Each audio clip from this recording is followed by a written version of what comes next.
All right, what's going on, you guys? Nick here with Nick Strength and Power. I've got a couple of interesting stories for you guys today. The first story that I've got for you guys today, the answer to the question that really everybody has had since the Arnold Classic wrapped up. And that question is, why did William Bonac not win the 2022 Arnold Classic? A lot of people felt that he looked better than Brandon Curry. Well, this clip that everybody's been sharing, a lot of people have sent me this. Shout out to Fuad Abiad on an episode of his Bro Chat podcast. Guy Cisternino, he says that he spoke with Jim Manion, who is the president of the IFBB, and Jim told him the reasons why the judges knocked William Bonac. The first reason that Guy says is his midsection. The second reason he says is gyno. And the third reason he says is because Brandon had a more flowing and aesthetic physique. I'll play that clip for you guys to give you guys the full context right here. The gym yesterday for about 45 minutes. He broke down. Jim? Who's Jim? Manion. Manion. He broke down to me why Brandon won because I told him that I thought I had Bonac winning. Yeah. And he said one of the things that Bonac, that the judges didn't like, was that he said he was very washed out in the abs. It almost looked like he didn't have any abs at all. Yeah, he was. And then, I'm going to show you something to refer to that, but go on. And then, which I understood because I saw that too. And then he made reference to how bad his gyno was, which was very relevant in every pose. Yeah. And then he said that Brandon was like very flowing, very hard. And I told him, I said, I wasn't that close, but when you were watching it from where, we weren't far back, me and Branch, but it was hard to see under the lights how hard Brandon was. So he didn't look as hard, I guess, as he was when you were close. So you guys can let me know if you agree or disagree with what Guy is saying, and that is the most reputable answer that we have so far as to why Bonac was beaten by Brandon. Let me remind you guys that the margin of victory that Brandon wound up winning with was 6 points, so it wasn't like a 1-point decision. Brandon did win with a pretty good margin, so it was clear that the judges saw something that warranted knocking Bonac down. Granted, Brandon did a little bit worse at the night show than he did at prejudging. He didn't have as impressive of a lead at the night show. So let's address these reasons that Guy gives here. The first reason he gave was the midsection. Now, I did notice this, but only in certain poses. I saw some people saying that Bonac had a gut. I don't agree with that. I don't think he had a quote-unquote bubble gut, but I did see in some poses where the abs looked a little bit washed out, maybe a little bit cloudy and hard to see, but I didn't really notice any distension. I didn't really notice his gut sticking out, so I don't agree with that part of it, but I did notice a little bit of cloudiness. Now, the second part that Guy said was the gyno. Now, I was looking back at some of the videos that I actually shot from the audience because I was sitting pretty close. And particularly when you get to the abs and thighs shots where Bonac does kind of that side variation of the abs and thighs, that was really the only pose that I noticed it the most. It wasn't that visible in some of the other shots, but in that side abs and thighs, for whatever reason, maybe it was just how the light was hitting him, that was the main shot here, and I'm playing it in slow motion for you guys, that I did notice the gyno. And the third part about Brandon being more flowing and aesthetic, obviously, I mean, that's what Brandon is known for. That's one of the defining characteristics of his physique. There's no really surprise in that statement. So look, I think these reasons that Guy gave us here, they all have some truth to them, but I still think at the end of the day, the fact that Bonac was so good and so improved, the fact that over the past 2 years, he had been going down in placings, and the way that he completely turned his physique around, the detail and muscularity that he brought. Keep in mind, he won the most muscular award here too, and a lot of people would argue that he was more detailed and had a little bit more finer level of conditioning than Brandon had.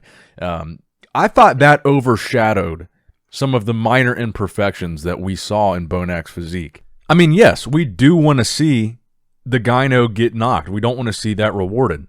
Yes, we do want to see guys with razor-sharp midsections and clearly defined abs. We want to see that rewarded. But that being said, I really think Bonac was only experiencing minor issues with these things.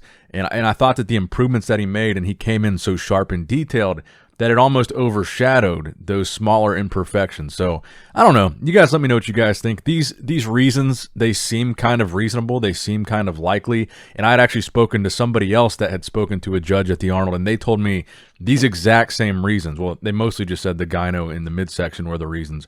But that's what they said a judge told them as well. So, this is two people now saying the same thing that spoke to someone high up at the IFBB. this appears to be the reason why Bonac lost. Now, I still expect Bonac to come in and clean up and win this Boston Pro show. So we're going to see if he has corrected any of these issues for that show. And I really look forward to seeing that. Now, next up in the news, Blessing Awodibu posting his 8-week out physique update, confirming that he is going to be doing the Indy Pro again. That is the show that last year he made his pro debut. He's working with George Farah as his coach this time around. And Blessing says in the caption of that post that right now at 8 weeks out, his prep started at 297 pounds. And he says, guess where his weight is at right now. So guess where his weight is in the comments of this video. But he says, this one is going to be different, referring to the first time around. He obviously didn't win the show. He didn't place as high or look as good as he probably would have liked. So he's looking for a little bit of redemption this time around. And I'm a huge fan of Blessing's structure. I really like the physique that he's got. The two things that I think he would need to improve from last year's Indy to this year's Indy is A, the lower body. I think the legs need to match the crazy size that he really carries in his upper body. B, sharper, tighter conditioning. And I think C, there were some points in the show last year where he looked a little bit flat.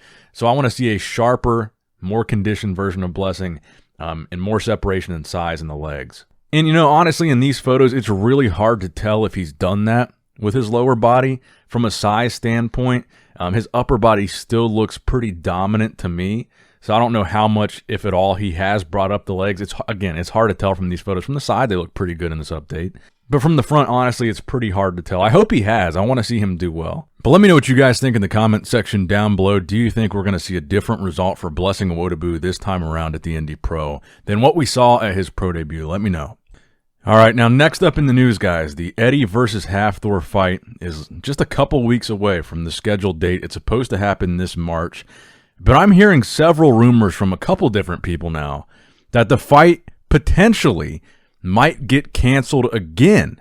Now, Hafthor just posted this on Facebook as I'm recording this video. So this is after I had heard these rumors that the fight might get canceled. And Thor says, so apparently E, referring to Eddie, is already making some excuses.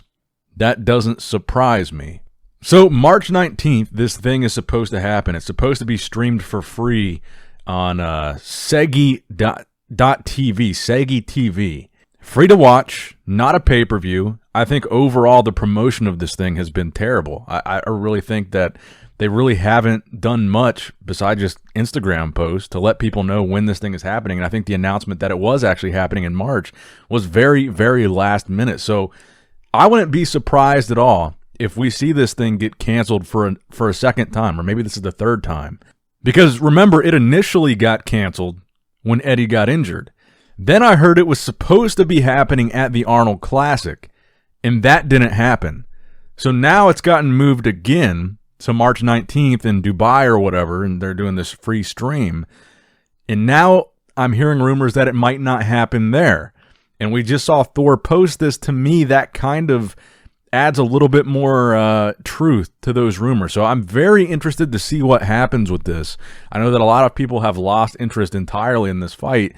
And I think, honestly, if it gets canceled again, this thing is they're really fumbling the bag here. I think people are really going to lose interest in this thing. So that's going to wrap it up for the video today, guys. We're going to keep this one short and sweet. I hope you guys are about to have an amazing weekend. I hope you guys enjoyed the video. If you did, make sure you leave a like on it. Please give this video a thumbs up. Subscribe to the channel if you have not already. Click that bell notification icon as well so you never miss an upload. As always, I love you guys.